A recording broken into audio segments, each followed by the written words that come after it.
Oh, hello there, yes. Well, I managed to remain dry yesterday. Hurrah for that.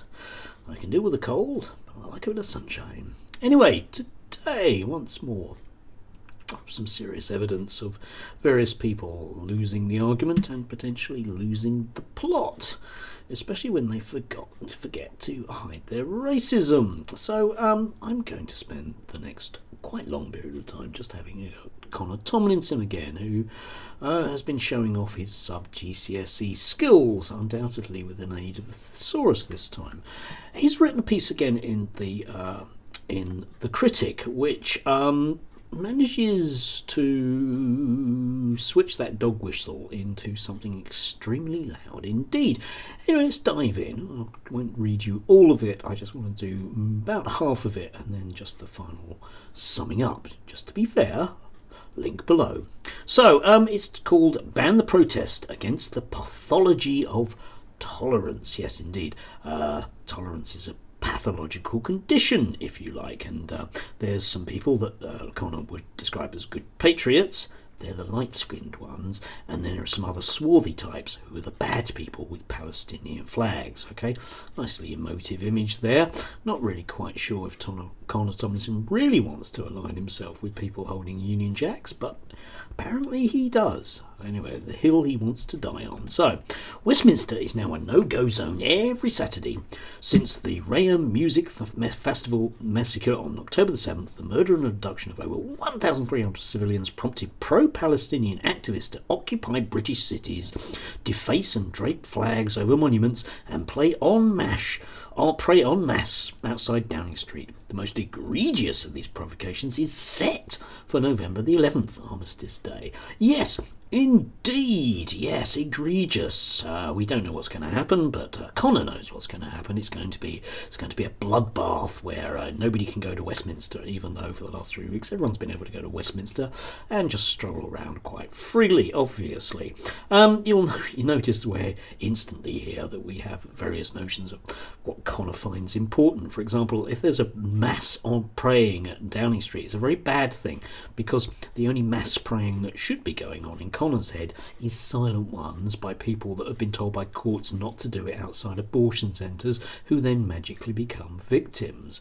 And there's an awful lot of victimhood in this particular piece, because despite the fact that Connor will decry enormously identitarian politics, he really goes for being the victim.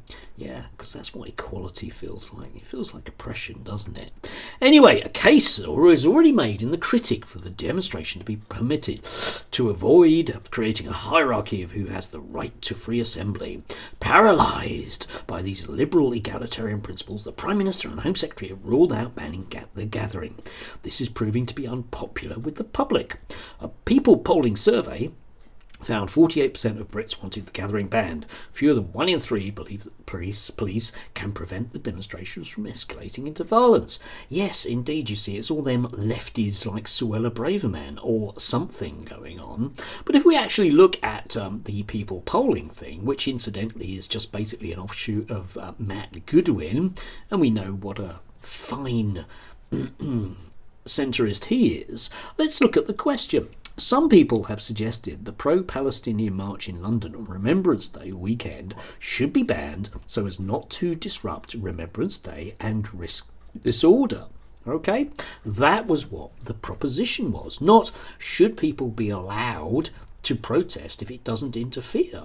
Not that question, no. So if I say to you, should people be allowed to protest, you're going to say yes. If I say, should people be allowed to protest if it's going to turn into a riot, you're going to say no. That question is the latter version of it. And anyway, 48% of people agreeing with it isn't huge. I'm afraid an awful lot of people are umming and ahhing about this. It isn't overwhelming or anything else. Okay, I know the numbers don't stack up and there's all that silent majority thing, but in this case they are bleeding silent. So moving on, why so little faith? Because we've seen the Met holding Palestinian flags while they reprobate owners illegally scale scaffolding. They took to Twitter to explain that jihad has a number of meanings after an intentionally prescribed Islamic organisation called for Muslim armies to mobilise towards a global affiliate. This is despite making numerous arrests following protesters fighting with officers. The most of the Met can muster is to insist organisers urgently reconsider the protests they had planned. Yes, indeed, because Connor doesn't know anything about policing, so consequently he has an idea, magically, that the police can simply remove people. Now, if you decide to ban a demonstration, there's a chance that various people will turn up higgledy-piggledy, not being on a march, and cause more problems for, drumroll, the police. It's called consensual policing, something Connor is totally unaware of, and even if he was aware of it, he would dismiss it because he wants people flogged publicly, if you remember that one. Yes, anyway, moving on again. British patriots, well, them guys with the flags, aren't afforded the same protection. Officers accuse bystanders attacked with flagpoles of provoking the crowd and breaching the peace with their presence. Yes, that's often what those right-wingers do, Connor. Okay, it's a very, very standard right-wing tactic that's been going on since, I don't know, let's say Cable Street. May remember who was involved in that one and the way that history turned out, or indeed the NF throughout the 1970s. And again, you might recall how that one panned out. Yeah. So if we're talking about what may or may not happen on the right side of history, which I often try to do, we might be there. They threatened counter-protesters flying our flag with arrest if anything close to racist is said. Good. That's illegal, Connor, isn't it? It's illegal. It's illegal, Connor. Yes. They arrest others at home for complaining about Palestinian flags flying from their local high street lampposts on Facebook.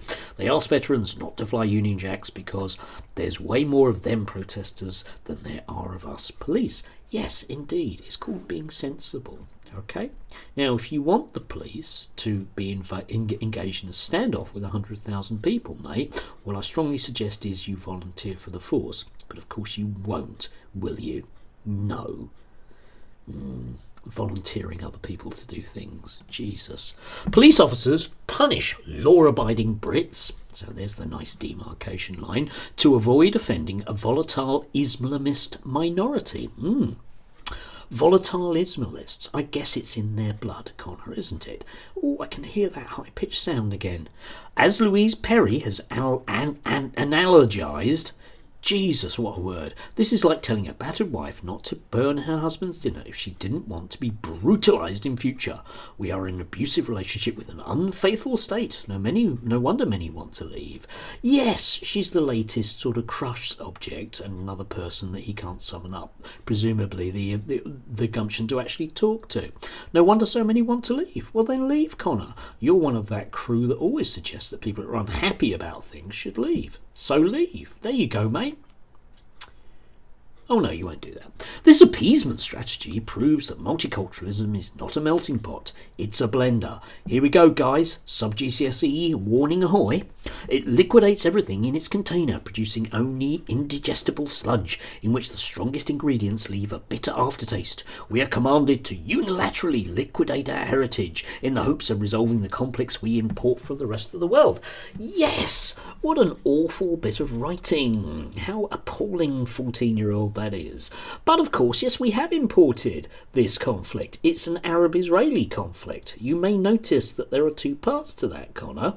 And if we don't want these things imported, maybe it shouldn't be that people like you simply decide to plonk down on what no doubt you're going to call Judeo-Christian culture, even though there's no such thing. It's a right-wing post-war invention to include Israel, because luckily it doesn't include people of a certain skin colour, or if it does, we can just carefully ignore it. Again, that whistle's getting a lot louder. Yes, anyway, liberals must learn that tolerance is not neutral. It's a value that must rest on reciprocity. Tolerance becomes a liability when dealing with an ideology that poses an existential threat to our way of life. Why should you be protected by the rules of the game when you declare your intent to flip the board? Yes, indeed, Connor, but who's board flipping here? Yeah, Mr. I'm more the sort of classical liberal, and we must protect these values like free speech. What a load of old horse, eh? What a load, mate, eh? The moment the push comes to shove, you're right there with the, no, I don't like the colour of their skin, which is really what we're dealing with here. Yes, anyway, he managed to sort of wax lyrical about poor old poppy sellers, even, I mean, like linking to this photograph, which just incidentally just shows three fairly bored people surrounded by other people at a train station. What I would suggest is if you went back 2 months to if you went back 1 year, okay, to last year's poppy sellers and took a similar photograph on a Saturday afternoon at a mainstream British station, you'd get probably a really similar photograph, wouldn't you? These people aren't threatened, Connor. It's all in your head. You see some white people with some brown people around them, and you're the one who feels surrounded. It's all about you, mate. Anyway, he does finish up, thankfully, with a Douglas Murray quote. Oh, thank God for that. That'll assuage any ideas that this is a racist piece. I do not want to live in a country with Hamas supporters. If there are people in the UK who are offended by the posters of missing Jewish children, they must leave. We don't allow dinner guests to stay once they start trashing the furniture and tracking mud in our rug. It's time to show them the door before they burn down the house. Yes, indeed. But of course Douglas Murray doesn't live in this country. He's quite happy to fly in, make some really inflammatory racist comments and fly out again, isn't he? He's no longer very loyal to this country. He's one of those people that's left, Connor. Yeah? It's time to show them the door. Who's them, Connor? Who's them?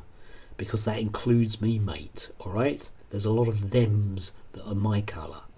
The social fabric has been frayed enough. Station some servicemen we honour on every street corner, allowing the pro-Palestinian gathering on November 11th to go ahead disrespects our glorious dead. And there as well, okay? Yes, if someone's a serviceman, they must agree with Connor. But of course, servicemen from 1939 to 1945 undoubtedly wouldn't have done, right? People of my father's generation knew fascism when they saw it, and I know fascism when I see it as well, mate, and we're here. And they're not glorious dead, Connor. They're just dead. Yeah? All those nasty little tin pot fascists that inflamed tensions that end up actually killing people. Anyway, that was a tad rhetorical. Please do have a lovely day. Do enjoy the sunshine if you can. And, we'll crawl to the weekend. It would be lovely.